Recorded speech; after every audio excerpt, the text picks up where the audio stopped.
Hello to all our brothers and sisters of the Machinists Union and our allies in the labor movement. This is the 141 Report, and I'm your host, Dave Lehive, a communications representative for IAM District Lodge 141. Today, we have the real pleasure to have back on our program Brother John Martinez, as he gives us a report about the recent Guide Dogs of America charity event in Denver, Colorado. As you all may know, this is the IAM's charity of choice. Join us as our 141 report starts now.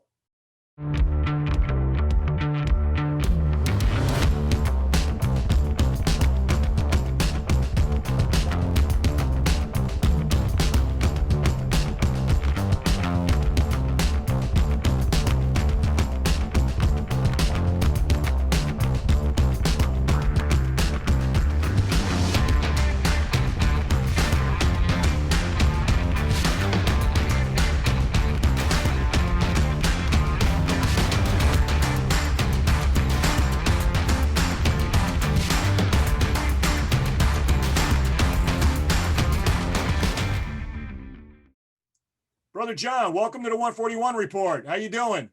Hey, Dave, how are you? How you doing? Nice to see you again. It's great to have you on. Brother, I had you on about 3 months ago, so our viewers should know you. But for those who might not have seen that one episode, please tell us about yourself. Yeah, sure thing, Dave. John Martinez, United Airlines employee for 27 years, lead RAM serviceman, but I am also the Local Lodge 1886 president. Local Lodge 1886. So, okay. Yep, that's a little bit about me. Hey, so John, this week we're talking about Guide Dogs of America and tender loving canines. Can you tell our viewers about the Lodge's recent charity event that you just conducted? Well, yeah, Dave, we just had our 5th annual Guide Dogs of America golf tournament. Should have been our 6th, but unfortunately, because of COVID last year, we weren't able to do that.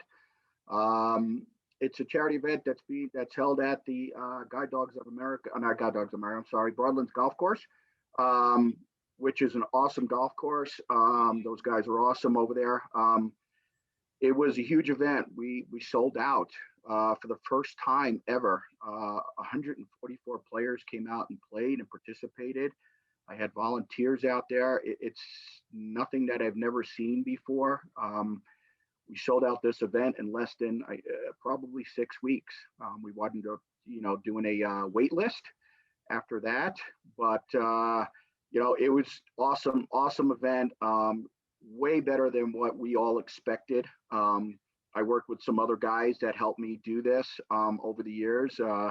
Rich Pijanowski, Frank Gagliano, and District Lodge 141 EAP Regional Rep Ken Cardoso. Without them, there's no way that this could have been as successful as it was. So huge event, huge. Okay, so how long would you say it's taken you to plan this event out? I mean, does it take a year? Does it take 6 months? How long does it take to plan an event like this? Well, to plan an event like this, you need to give yourself quite a bit of time. We started talking about this event, me, Rich, and Frank, and Kenny, back in November of 2020. We had to do Zoom meetings. So we coordinate some Zoom meetings and had to see, okay, what are we going to charge, whole sponsorships, what are we looking at prizes, where we need to go. There were some, things that we were concerned about, with the pandemic, that, were we going to get enough donations, participation in this tournament coming up? We were in the unknown, we didn't know, but believe it or not, it worked out. We started in November, had more meetings in December. Letters started going out late December, early January for donations, which is key because most companies and businesses do their budgeting for the following year at the end of December and start in January. So that is the best time to start sending out donation letters to all the businesses that are out there so they can pre-plan into their budget. So we started putting that out. After that came February, we started putting out registrations for people who wanted to participate and play. So that went out sometime in February, and I'm going to say within 6 weeks, middle of March, we were full. Wow. I was shocked. And when I told the guys, they couldn't believe it either. You Yeah. know, so it was a great thing, and it helps us out a lot because now we can really focus on getting donations, getting prizes, and raffles, tickets getting done. So we kind of focus more on our other things that we needed to get done, which tremendously helped a lot. So Okay. Well, let me ask you something. About 2 weeks before the golf tournament, you guys had a barbecue on the mhm, ramp at Denver Airport. yep. That looked like a fantastic event that you guys did. Now, it was, a way to raise awareness about the guide dogs event, or could you tell me about that? Yeah, that was something that came up like um, started being talked about in May. Rich Pijanowski, who helps me with the golf tournament, also he came up with the idea, threw it at me, and I was like, "Man, sounds great," you know. So we all talked about it. He coordinated the whole thing. It was more of a, you know, he likes to smoke meat. You know, I'm not that person that does that. So it's something that he loves to do. It's his passion that he does. So he coordinated with some other guys at work that also like to do that. Um, and we said, okay, let's do it like the week before the tournament. You know, let's see how it goes. And it was the first time we did it. Hugely successful. We just learned from a couple of things. We didn't realize how hungry ramp servicemen and other people could be, and flight attendants, and and customer service people. I mean, it. We sold out food fairly quickly. We had a lot of food, and it went fairly quickly. So Yeah. we learned from that, and we decided next year and from here on out, we're going to do that a week before every time before the golf tournament. What a We great just idea. know, yeah, we just know that now we need more participants in cooking. And believe it or not, a lot of guys, after they seen what was going on with this barbecue, they're stepping up. Hey, I smoke. And next thing you know, I think half the ramp smokes, Yeah. meat, and that's what they do. So, it's turning into like, hey, I want to be a part of this and I want to help out. So I anticipate next year it being 2 or 3 times better than what it was this year. You learn from your first year, okay, what you need to do. It pretty much fixed itself, and a lot of people want to participate. United Airlines was there and they helped us out. The management team there helped us out, which is also being recognized this year at the Guide Dogs of America. So they helped out this year with tents and speakers, and just getting us set up with tables and stuff like that. And pretty much all this work was done by the members. Everything was donated. All the meat was donated by the members. They wanted to put their time into it. Unbelievable. The food was outrageous. We got great reviews. So everybody's looking forward to it to being done next year. If you do that again next year, I'm sure the word's going to get out to the other Oh air yeah. carriers. You'll probably see Southwest people coming over Yep. and American Airlines people coming over, because once the word gets out on good food and a good charity, I'm sure you'll have plenty of people coming over to Yeah. help Oh yeah. Yeah. Anything with food, out. everybody's gonna show up. So, and these So, guys can cook. They all can cook. So that's yeah. great. Yeah. So the prizes that you awarded, how do you get the prizes and coordinate all that? Do you go around the area stores and tell them about the charity drive that you're doing? Uh, Yeah. Yeah, it's a little bit of, yeah, a lot of it's also, I send emails out for asking for donations and telling them a little bit about the charity. Um, and it's a formal letter that goes out to a lot of the big major corporations. We get like Kaiser Permanente, Bright Now Dental. Those corporations, it's not a door knock, it's more of an email, okay. or basically, who do you know inside that can possibly move on, Okay. could help us out here. The other stuff was door knocking, hitting the local businesses that are out there. A lot of them, unfortunately, this year, some of them were not able to help out Yeah. due to Understandable. the pandemic. I mean, and that's where we started getting a little concerned that some of the local businesses that were struggling or not even open anymore, that used to participate in the years before, that would not be participating this year. So we got a little bit of that, but for the most part, it wasn't too bad. We got a lot of money donations from sponsors. Hey, here you go. Vouchers, gift cards, you name it. So it winded up being all right. I mean, out of 144 players that participated, I think we had about 140 prizes. Okay. So yeah, we had a lot of prizes. We liquor, you name it. Liquor was there. We gave away tools, electronic stuff. So yeah, we gave out quite a bit. So Okay, great. TVs.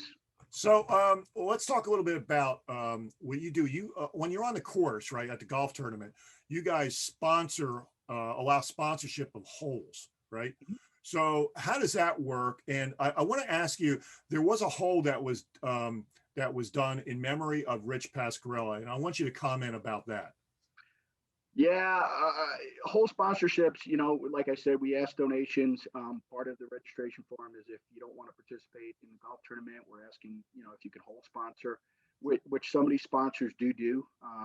What they do is they send their check, and I request their logo and ask permission for them if we can put it on the sign, and they say absolutely. So put on the sign. So the Rich Pasquarella hole, which was on this year on hole number 11, which was the gun hole, which we shoot an actual golf gun that I think you guys have seen over in Vegas, that they use the same concept. They shoot a gun, and that's the hole we dedicate to, District 141. Also, the Grand Lodge was a whole sponsor for that, and the Rich Pasquarella signed memorial in honor of Rich. We've been honoring Rich since he passed away. God rest his soul. And we do it every single year. It's an awesome sign with a caricature of him, which is kind of cool. And you know how he wears that, wear that weird jacket. He's always had a weird jacket on. So that's what we did, him swinging a golf club. So every year that will be there, no matter what, in honor of Rich. So he was a great yes. AGC, good supporter of workers' rights, and was a fantastic supporter for the guide dogs cause. Well, he was so proud to be working to help raise money for that great charity. You were selling raffle tickets, and you raised money. How much money did you raise overall?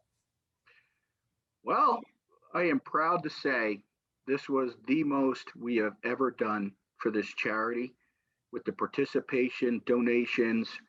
After everything's paid out, I'm proud to say we raised a little over $17,000 for the charity. Wow. Yes. That is great. Yeah. That is really unbelievable. I even shocked myself. I'm like, and I'm calling all the guys, hey, guess what? So yeah, I was happy to make this one phone call to the president of Guide Dogs of America, Russ Gitlin. He was here. Called him up, and he called me back immediately and was like, wow, way to go, guys. Congratulations. Great job. He had fun when he was here. So it was awesome. It was nice. So that felt really, really good. It gives you that feeling inside. It's like, wow, it feels really good. So that is fantastic. I was proud of every single person. Yep. That's going to be very well needed at GDA and TLC. Yep.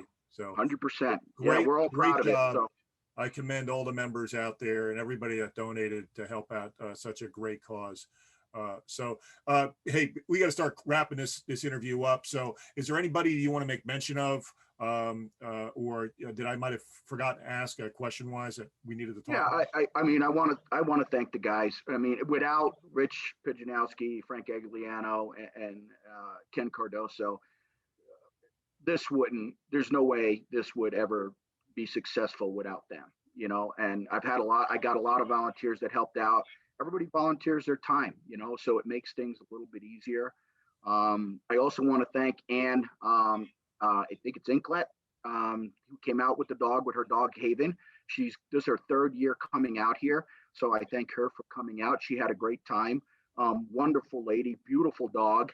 She was a pleasure to be around, great sense of humor.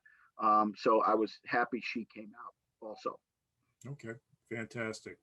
Well, John, thank you so much for coming on to update our members and organizing another great charity event. My pleasure.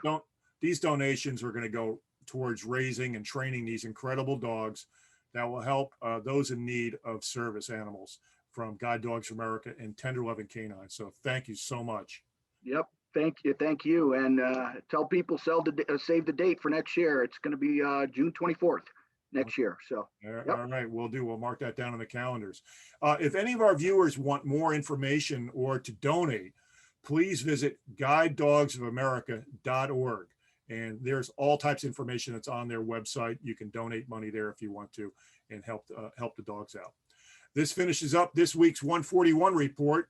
We truly appreciate it when you, the viewers, like, share, follow, subscribe to our social media sites that can be found on im141.org website. And also make sure you sign up for our emails. I always ask our members to do that. We need all of our members to sign up for email. Everyone, please have a great weekend. It's July the 4th. Be safe. Bye for now.